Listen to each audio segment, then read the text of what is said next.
तकरीबन 13.5 महीने के बाद मुलाकात में बातचीत होने वाली है। हालांकि मुलाकात इससे पहले सार्क में हुई थी, संयुक्त राष्ट्र में नजरें भी मिली थी, लेकिन इन सब के बीच बातचीत नहीं हो पाई, द्विपक्षीय वार्ता नहीं हो पाई। और अब आज जब होने जा रही है तो माना यही जा रहा है कि जो बर्फ जमी है रिश्तों की वो पिघल सकती है, क्योंकि रूस के शहर उफा में दोनों देश के प्रधानमंत्री नरेंद्र मोदी और नवाज शरीफ अब से चंद घंटे बाद, चंद घंटे ना कहें, अब तो बहुत कम वक्त है, लगभग 40 मिनट के बाद 9:45 बजे मुलाकात करने वाले हैं। लेकिन मुलाकात से पहले सरहद पर पाकिस्तान ने सीज फायर तोड़कर माहौल में एक बार फिर अविश्वास जरूर भरा है। इसलिए ये सवाल है कि एतबार हो या ना हो, लेकिन क्या पाकिस्तान के भीतर ऐसे हालात हैं कि जो नवाज शरीफ कहेंगे उस लिहाज से पाकिस्तान चल पड़ेगा, या फिर पाकिस्तान से बातचीत और उसमें चुनी हुई सरकार के नुमाइंदे से बातचीत करना भारत की भी मजबूरी है। हो जो भी, लेकिन कुछ मुद्दे उठ सकते हैं। लखवी का मुद्दा उठ सकता है, हाफिज सईद यानी जमातुल दावा को लेकर बातचीत हो सकती है, उठ सकती है। अपनी ज़मीन पर आतंकवादियों को आश्रय देने का सवाल उठाया जा सकता है, क्यों दिया जा रहा है। लाइन ऑफ कंट्रोल पे लगातार सीज फायर के तोड़े जाने का जिक्र किया जा सकता है। और इन सबसे आगे रिश्तों को किस रूप में बढ़ाया जाए, उसके लिए बातचीत का सिरा क्या विदेश सचिव के स्तर पर हो, लाइन ऑफ कंट्रोल पर आपसी बैठक हुआ करे। और इन सब के साथ ही अलग अलग खास तौर से क्रिकेट का जिक्र बार बार हो रहा है, ये सवाल जरूर है। पारसारथी साहब, ये जो एक सवाल है कि क्रिकेट दोनों देशों के बीच होने चाहिए, और ये हमने देखा कि पीसीबी की तरफ से भी पिछले दिनों ये सवाल आया, हालांकि बीसीसीआई ने नकार दिया। और हमने भी पूछा था अनुराग ठाकुर से, तो उन्होंने कहा था कि अभी कोई जानकारी नहीं है। ये क्रिकेट का मसला दोनों देशों के बीच लगता ऐसा है कि ये हो गया तो सब चीज़ ठीक हो गया। नहीं, ये ऐसा है, ये दिखावट है। मुझे याद है जब हमारी टीम पाकिस्तान में थी 1982 को, जी, गावस्कर के कैप्टन थे, कपिल देव भी साइड में थे। बुरी तरह हम मारे गए थे, हारे हम वहाँ। और लोग वहाँ बड़े खुश थे, बड़े जोश था। तो मैं एक जंग अखबार जो है ग्रुप, जो सबसे बड़े न्यूज़पेपर ग्रुप है पाकिस्तान में, उनके जो मालिक और संपादक थे उनका नाम मीर खलीलुर रहमान था। वो दिल्ली का निवासी रहा करते थे बंटवारे से पहले। तो एक दिन के उनके घर में जब उन्होंने बुलाया था, दावत दिया था, तो मैंने कहा उनको कि मीर साहब बड़े बुरे ज़्यादा आपने बड़ी नाजायज़ चीज़ की है, हमारी टीम को स्वागत करते हुए इस तरह के हार हमें सामना करना पड़ा। तो उन्होंने मुझे कहा कि पारसारथी साहब, आप हमारे मुल्क को समझते नहीं हैं।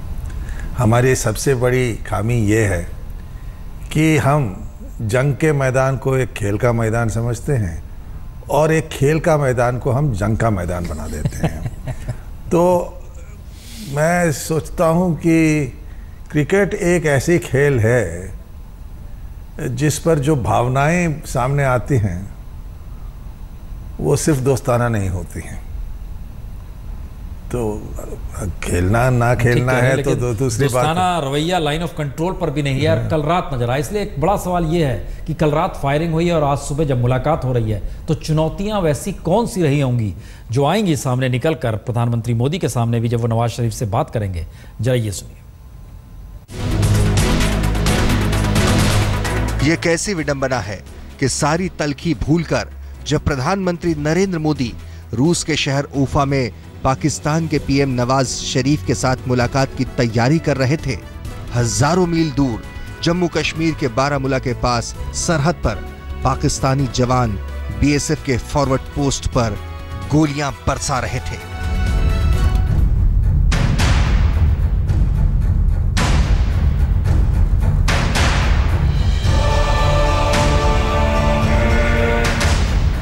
दोस्ती की आड़ में पाक ने पहली बार खंजर नहीं घोंपा है, लेकिन भारत ने अक्सर इसकी अनदेखी करते हुए दोस्ती का हाथ बढ़ाया है। लेकिन पाक फौज की गोलीबारी में शहीद हुए बीएसएफ के सिपाही किशन कुमार के भाई को कोई कैसे समझा पाएगा। ये गोली लगा इंसिडेंट है, काफी पूछने पे ये नहीं बताया कि किस अंग पे गोली लगा है।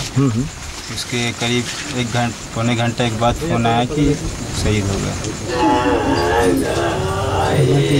उम्मीद की जानी चाहिए कि जमशेदपुर के किताड़ी स्थित शहीद किशन के घर से निकली ये चित्कार उफा तक पहुंचेगी, और जब पीएम मोदी और नवाज शरीफ सुबह 9:45 बजे वार्ता की मेज पर बैठेंगे तो सरहद पर हो रही नापाक फायरिंग का संज्ञान लेंगे, क्योंकि ये युद्ध विराम के सरासर उल्लंघन का मामला है और सवाल पीएम मोदी के विजन पर उठने लगा है। ऐसे संकेत हैं कि बातचीत में पीएम मोदी मुंबई हमले के मास्टरमाइंड जकीउर रहमान लखवी की रिहाई का मसला उठाएंगे। आतंकवाद का मुद्दा भी उठेगा। जानकार मानते हैं कि लखवी के मुद्दे पर चीन का समर्थन हासिल करने और शंघाई सहयोग संगठन में स्थायी सदस्यता पाने के बाद विश्व बिरादरी में पाकिस्तान नए भरोसे में जी रहा है। इसीलिए पीएम मोदी के लिए शरीफ पर रणनीतिक दबाव बनाने की चुनौती होगी। बहरहाल सूत्रों के मुताबिक संभावना जताई जा रही है कि दोनों प्रधानमंत्री अपने विदेश सचिवों से जल्द ही मिलने के लिए कहेंगे और द्विपक्षीय संबंधों में नई शुरुआत का आगाज होगा। ये भी हो सकता है कि संयुक्त राष्ट्र महासभा की मीटिंग के दौरान दोनों देशों के विदेश सचिव मिलेंगे और हाँ, इस बार हुर्रियत से पाकिस्तानी नेताओं की मुलाकात का कोई मुद्दा नहीं होगा। गौरतलब है कि पिछली बार पाक उच्चायुक्त के अलगाववादी हुर्रियत नेताओं से मिलने की वजह से ही बातचीत की डोर टूटी थी। अब जबकि चंद पलों में दोनों नेता आमने सामने होंगे, उम्मीद की जानी चाहिए कि उफा की ये मुलाकात दोस्ती के नए अध्याय के आगाज का काम करेगी। दिल्ली से स्मिता शर्मा के साथ आज तक ब्यूरो। दरअसल एक बरस के भीतर या कहें 13 महीनों के भीतर जो मुलाकातों का सिलसिला जरा उसे समझे। 26 मई 2014 जिस समय प्रधानमंत्री मोदी शपथ लेने थे, उस समय सार्क देशों के तमाम राष्ट्राध्यक्षों को बुलाया गया था। उसमें नवाज शरीफ भी आए थे। 27 तारीख को द्विपक्षीय वार्ता हुई थी और उसके बाद सार्क में झटके में अचानक हाथ मिले और ये बातचीत हुई। लेकिन ये गुफ्तगू की तरह बातचीत थी। लेकिन इसको भी खास तौर से विदेश मंत्रालय ने इस बात का जिक्र किया कि संबंधों में जमी बर्फ यहाँ भी पिघली हुई नजर आई जो काठमांडू में बातचीत हुई थी। तो ये मुलाकातों के सिलसिले में समझें तो जो 26 मई को जिस गर्मजोशी के साथ मुलाकात थी और 27 मई को जिस लहजे में बातचीत हुई थी, उसके बाद आगे बढ़ते बढ़ते अब आज की तारीख में आ गई है। और ये लोग मान कर चल रहे हैं कि क्या वाकई इस बातचीत से आने वाले वक्त में अब एक बड़ा गैप नहीं होगा और लगातार ये सिलसिला बढ़ेगा। पार्थसारथी साहब, ये सवाल क्योंकि हर जहन में है, जिस तरीके से प्राइम मिनिस्टर मोदी शपथ लेने के दौरान सार्क देशों को आमंत्रित किया, जिस तरीके से उन्होंने सार्क देशों को डेवलपमेंट को लेकर चिंता जताई, जिस लहजे में उन्होंने पाकिस्तान के साथ रिश्तों के मद्देनज़र निजी इमोशंस को जोड़ा, चाहे वो शॉल का आदान प्रदान हो, साड़ी का आदान प्रदान हो, लगा ये बार बार कि एक रिश्तों में गर्माहट से ज़्यादा उसमें एक निकटता लाने की कोशिश हो रही है। लेकिन वो निकटता टूटती है हुर्रियत को लेकर, वो टूटती है कश्मीर को लेकर, वो टूटती है बांग्लादेश यात्रा, वो कई मायनों में टूटती चली जाती है।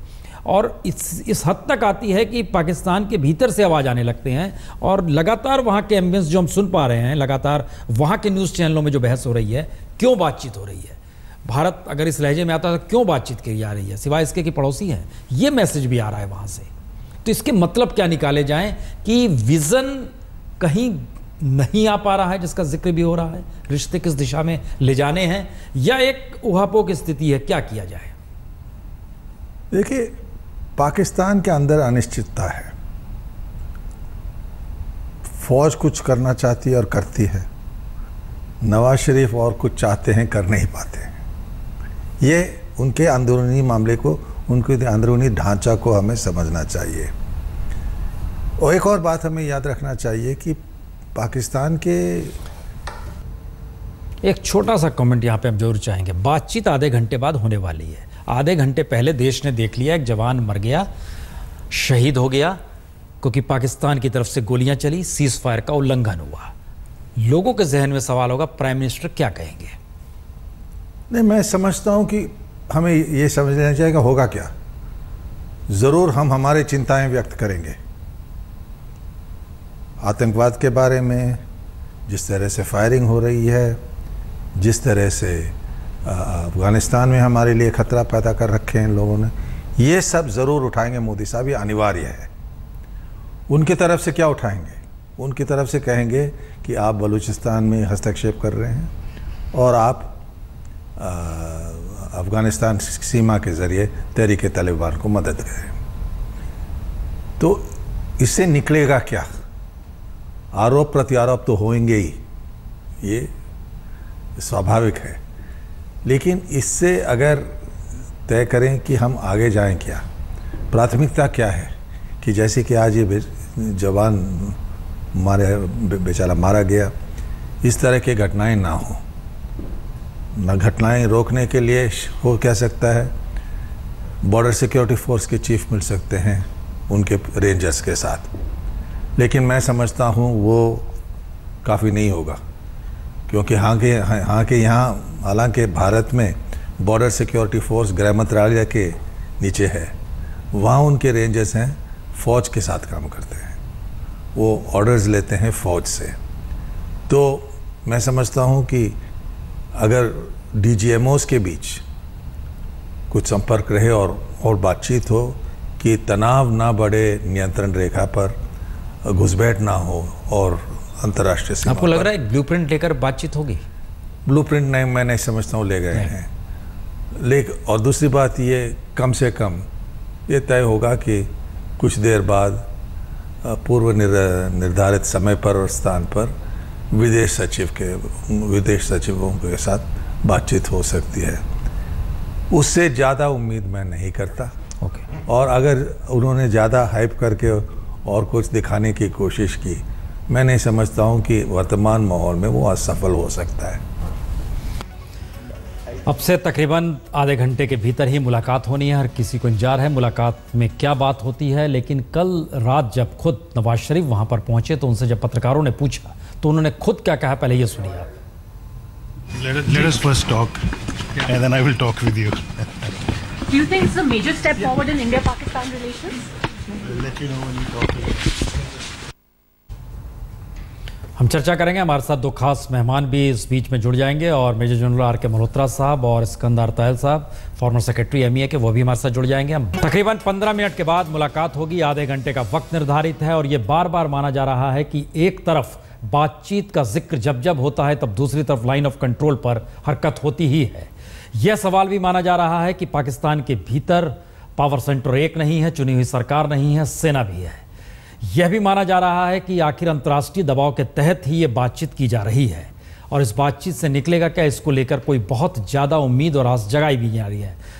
Major general R K. मल्होत्रा साहब, इस बातचीत को किस रूप में देखा जाए, क्योंकि बहुत झटके में निर्णय लिया गया बातचीत होनी चाहिए और जिस तरीके से कल रात नज़र आया, नवाज शरीफ से जब पत्रकारों ने पूछा उन्होंने भी कहा बातचीत होने के बाद बात करूँगा, अभी मुझे भी नहीं पता है। देखिए, झटका तो मैं नहीं कहूँगा, बिकॉज रमज़ान के शुरू में मोदी साहब ने बात की तो शुरुआत तब से ऐसा लगा कि भारत शायद दबाव में या बगैर दबाव के बात करने की दिशा में बढ़ रहा। उसके बाद मौके की तलाश थी कि कैसे बात की जाए और ये मौका ऑब्वियसली तब तक बन चुका था।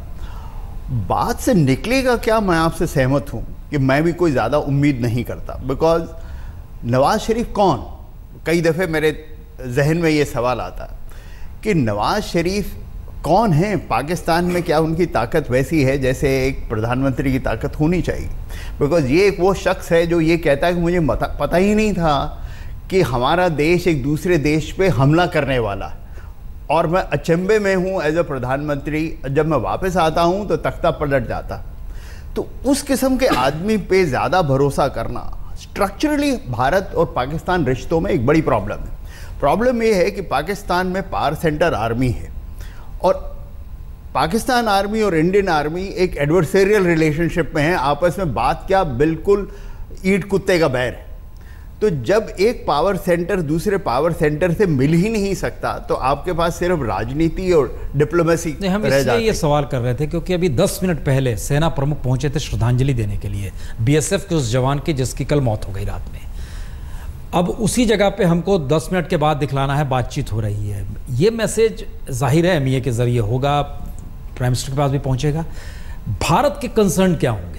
सवाल है वहां पर कितने भी पावर सेंटर हैं, हर कोई जानता है और आज से नहीं बहुत पहले से जानता है। भारत के कंसर्न क्या होने चाहिए या क्या होंगे जिस बातचीत के बाद प्राइम मिनिस्टर मोदी कह सके?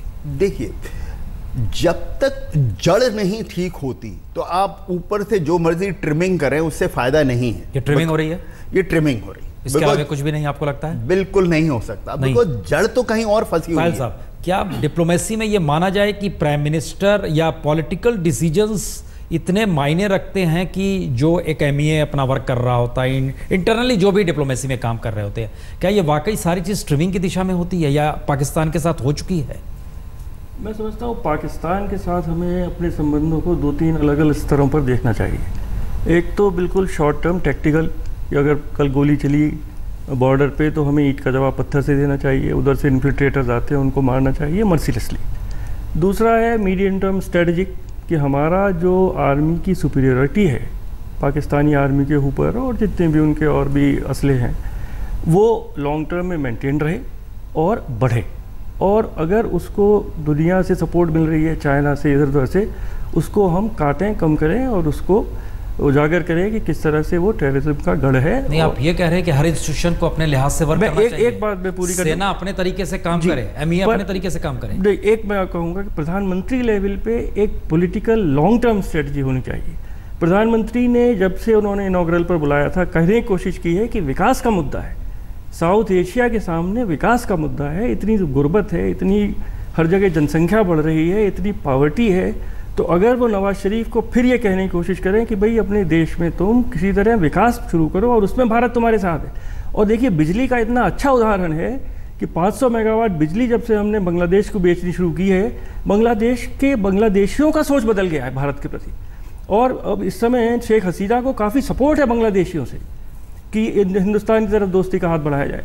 हमारा देश भी अब एक बिजली की सरप्लस की स्थिति में जा रहा है, और पाकिस्तान की हालत तो आप देख ही रहे। 2 दिन पहले कराची में पूरी रात का पावर कट था। नहीं तायल साहब, हमको लगता है कोई हम लोग मॉल खोल के नहीं बैठे हैं इस देश के भीतर में और या माल बेचा जा रहा है। सवाल यह है, एक जवान मरा, सेना प्रमुख पहुंचे, तमाम देश ने देख लिया, हमने भी देख लिया अभी 10 मिनट पहले। आप कह रहे हैं सेना को जो मैसेज भी आता है गवर्नमेंट की तरफ से, सेना जवाब देगी। हम ये बोल रहे हैं कि सेना जवाब देगी, और मल्होत्रा साहब भी कह रहे हैं, सबकी राय ये है कि पाकिस्तान की सेना पे कोई कमांड नहीं है पाकिस्तान की चुनी हुई सरकार का। जी, अब सवाल यह है कि आपकी डिप्लोमेसी क्या कहती है, आपको क्या करना चाहिए? जवाब सेना को भी देना है, बिजली भी बेच देनी है, डिप्लोमेसी कहती है कि किसी तरह वहाँ की सिविलियन गवर्नमेंट को थोड़ा सा स्ट्रेंथन करने की कोशिश की जाए, डायलॉग उनसे किया जाए, उनके लिए कुछ एलिमेंट्स अगर उधर है तो चल रहा है, तो 26 मई से चल रहा है, तो उसी तरफ आगे बढ़ना चाहिए। बार बार प्रधानमंत्री ये जो कोशिश कर रहे हैं, तो मैं ये कहने को प्रयत्न कर रहा हूँ कि ये 2 अलग अलग लेवल है।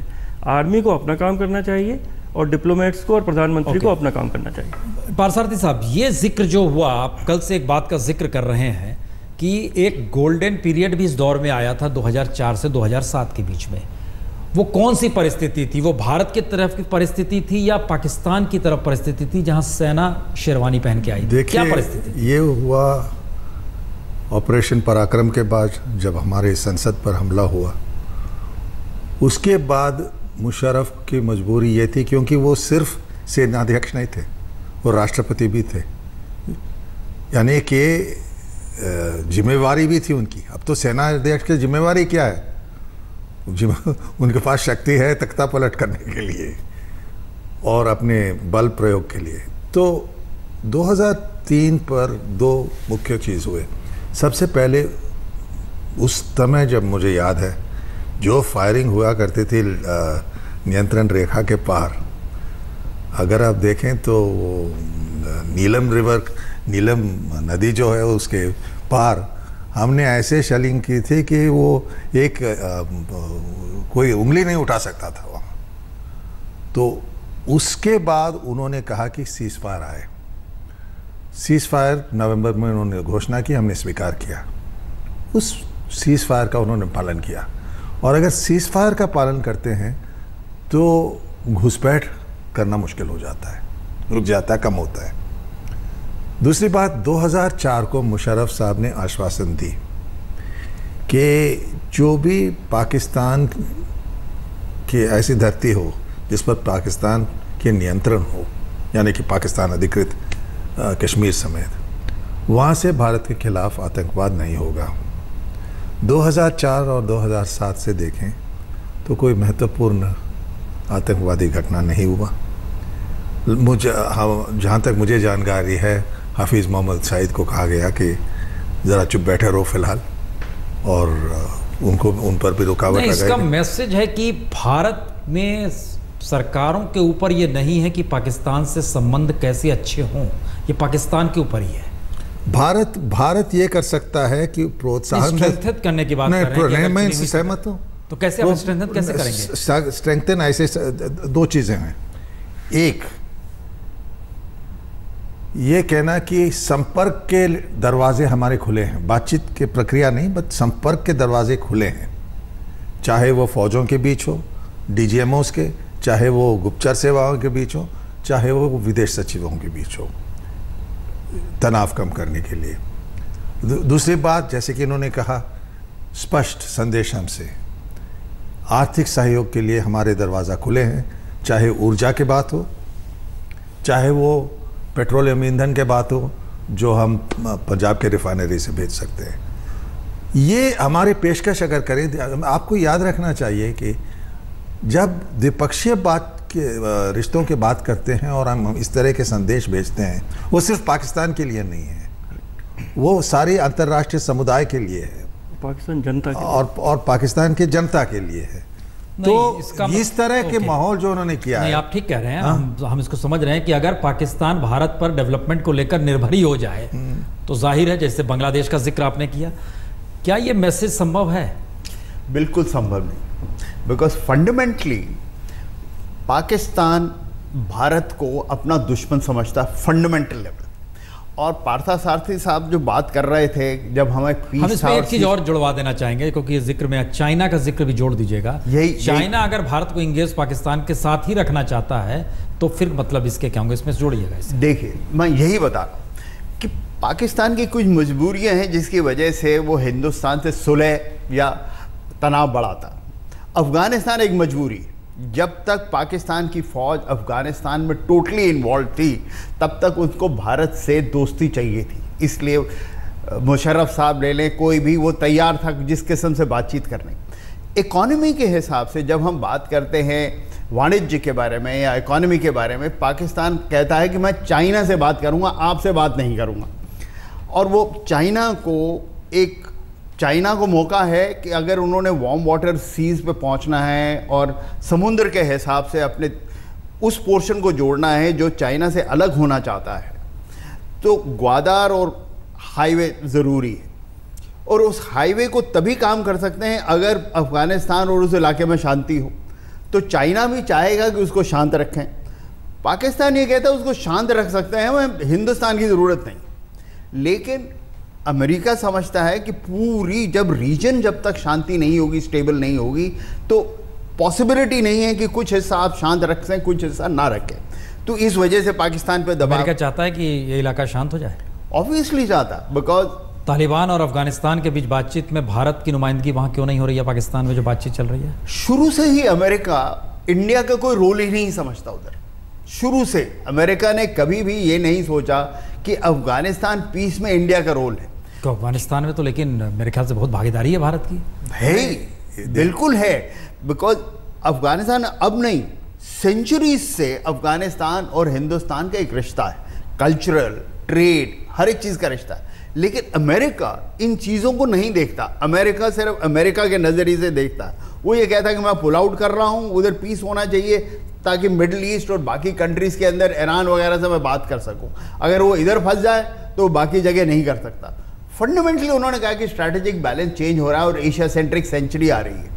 और बिकॉज एशिया सेंट्रिक सेंचुरी आ रही है, मैं अपना पिवट बदल रहा हूँ। उसकी वजह से चाइना और अमेरिका में तनाव बढ़ रहा है, उनके आइलैंड मिल रहे हैं, वो अपनी एलाइज ढूंढ रहा है, पाकिस्तान को अपने दायरे में और ज़्यादा नज़दीक बांधने की कोशिश कर रहा है। लेकिन पाकिस्तान को भी मालूम है कि अमेरिका से एडवर्सेरियल रिलेशनशिप से ना उनका कोई काम बनेगा, बिकॉज अल्टीमेटली उनके फंडामेंटल पेग्स हैं जिसके हिसाब से काम करते हैं। I am an Islamic state, I am a nuclear state, I am a state which is a powerful Muslim state and therefore I am important geographically, because मैं ऐसी जगह बैठा हुआ हूँ जहाँ माउथ ऑफ द ओशन, जहाँ से आपके ऑयल वगैरह के नहीं, अगर हर कोई अपने अपने स्थितियों को ही रिप्रेजेंट कर रहा है, तायल साहब जिस बात का आपने जिक्र किया, अगर दोबारा उस पर लौटाएं, प्राइम मिनिस्टर मोदी का जो विज़न है, जिस डेवलपमेंट का आपने जिक्र किया, जो देश में गरीबी है या इस पूरे इलाके में गरीबी है जिसका जिक्र पहले दिन से कर रहे हैं, क्या ये विजन फिट बैठता है पाकिस्तान के साथ संबंधों को बनाने को लेकर, या जो भारत के भीतर धारणा रही है और भारत के भीतर जहां से प्राइम मिनिस्टर मोदी निकले हैं वहां की धारणा रही है? हम आरएसएस का जिक्र कर रहे हैं, घुस जाइए पाकिस्तान ऑक्युपाइड कश्मीर में, घुस जाइए, ध्वस्त कीजिए, टेररिस्टों को खत्म कीजिए, कैंप्स को खत्म कीजिए, ये मैसेज था, ये भाषा बोली जाती थी। आपको लगता है कि ये चेंज आएगा और चेंज आ रहा है और उससे चेंज स्थिति आते आते संबंध वाकई अच्छे हो जाएंगे? मैं फिर यही कहूँगा कि हमें इसको 2 लेवल पर डील करना होगा। टेररिज्म को आप ध्वस्त करिए, टेररिज्म को ढूंढ कर मारिए, भारत के बाहर भी मिले तब भी मारिए। गोली उधर से चले तो ईंट का जवाब पत्थर से दीजिए, ये एक लेवल है। और दूसरी लेवल है, क्योंकि पॉलिटिकल पार्टी की स्ट्रेंथ कहाँ से आती है? वो तो पीपल ऑफ पाकिस्तान से आती है। तो पीपल ऑफ पाकिस्तान को किस तरह से उनको एक रिलीजियस जो पॉइजन उनको दिया जा रहा है कि भारत है, हिंदू है, ये है, वो है, उसको किस तरह से आप न्यूट्रलाइज कर सकते हैं? देखिए, पाकिस्तान 18 करोड़ उसकी पॉपुलेशन है, आपके नेक्स्ट डोर है, वो कहीं चला नहीं जाएगा, वो हमेशा वहीं रहेगा। किस तरह से वहाँ की जनता में थोड़ा सा एक ये भाव आए कि ज़रा अरे अच्छा बिजली आ रही है उधर से, अच्छा कुछ अच्छा हो रहा है उधर से। तो ये बड़ा लॉन्ग टर्म है, इसीलिए मैंने कहा ये एक लॉन्ग टर्म पॉलिटिकल स्ट्रेटजी है, इसका जल्दी कुछ नतीजा नहीं निकलने वाला है। तो जिस तरह धीरे धीरे उनकी सोसाइटी फंडामेंटलिज्म की तरफ जा रही है, तालिबानिज्म की तरफ जा रही है, पता नहीं IS की तरफ भी जा रही है कि नहीं जा रही है, कम से कम कुछ लोगों को ये कोशिश करनी चाहिए कि जो वहाँ एलिमेंट्स हैं, जो लिबरल हैं, सेक्युलर हैं, थोड़ा सा अपने देश की प्रोग्रेस चाहते हैं, 7वीं 6वीं में नहीं जाना चाहते, उनको किस तरह से हम आगे बढ़ावा दें, और उसमें प्रधानमंत्री मोदी को प्रयत्न करना चाहिए। कर दिया पारसारथी साहब, इसमें एक चीज़ जोड़ना चाहेंगे कि पाकिस्तान के भीतर संयोग से बीते 1 बरस में पाकिस्तान को एकजुट भारत ने अपनी पॉलिसी से कर दिया, क्या इससे इनकार है? और उसके पाकिस्तान के भीतर जो अलग अलग ग्रुप्स हैं, चाहे वो बलूचिस्तान का इलाका है, कराची का इलाका है, या हम लोगों ने पॉलिटिकली वहाँ वर्क नहीं किया जो किया जाना चाहिए था या किया जाता रहा है? देखिए, पाकिस्तान के जैसे देश के साथ कई चीज़ एक रिश्ते बनाने में रहते हैं। जैसे कि तयाल साहब ने और जनरल साहब ने कहा, एक तरफ से ज़रूर संपर्क तो रहना चाहिए, कोशिश प्रयास तो रहना चाहिए, लेकिन दबाव भी उन पर रहना चाहिए। दबाव कई किस्म के होते हैं। हाँ, कुछ ऐसे दबाव होते हैं जिस पर सार्वजनिक तौर से चर्चा करना शायद उचित ना हो, लेकिन ये एक बात है। और मैं समझता हूँ कि जहाँ तक ये सरकार है उस तरफ के दबाव को कायम रखेगी। अब आप यहाँ पर एक बात आई, म्यांमार में जो भारत ने किया स्ट्राइक, हाँ, उसके बाद जो मैसेज पॉलिटिकल निकल कर आया, हम पाकिस्तान में चले जाएंगे, मैसेज पॉलिटिकल निकल आया था, लेकिन जिस तरह से एक नौजवान मंत्री ने एक गैर जिम्मेवाराना बयान दिया, वो कोई ज़रूरत नहीं थी। संदेश तो चले गया था, क्या ज़रूरत थी उनको वो कहना? उसको हम उस बयान से पाकिस्तान को हमने एम्यूनेशन दिया कि कोई हमको दोषी पाए। देखिए, रूजवेल्ट साहब कहते थे, trade quietly but carry a big stick, यानी चुपचाप चाहिए लेकिन बड़ा डंडा हाथ में रख के। तो इन चीज़ों को कहने की कोई ज़रूरत नहीं है। जब आपने म्यांमार में कार्रवाई कर दिया, अपनी क्षमता दिखा दिया, सारी दुनिया समझ लेती है कि ना किस क्षमता है बल्कि राजनीतिक इच्छाधारी भी है इसे करने के लिए। तो पाकिस्तान के साथ जैसे कि यहाँ बयान हुई है, कुछ चीज़ें हम कर सकते हैं बिना ये लोग मिले। रिलीजियस पिलग्रिम्स का एक प्रोटोकॉल है, आप खोल दें दरवाज़ा वहाँ से, अब हमारे सूफी स्थानों को आने के लिए, चाहे दिल्ली में हो चाहे अजमेर में हो। उन लोगों को प्रोत्साहन मिलता है जो इस्लामी कट्टरवाद के विरोध है। छोटी सी कई रास्ते खोलने होंगे, हम इस पे आ रहे हैं, हम एक ब्रेक के बाद लौटेंगे। इसका मतलब यह है कि संबंध बनाने की दिशा में कहीं एक प्रेशर भी डेवलप करना है, एग्रेसिव भी रहना है, जवाब भी देना है और रास्ता भी खुला रखना है।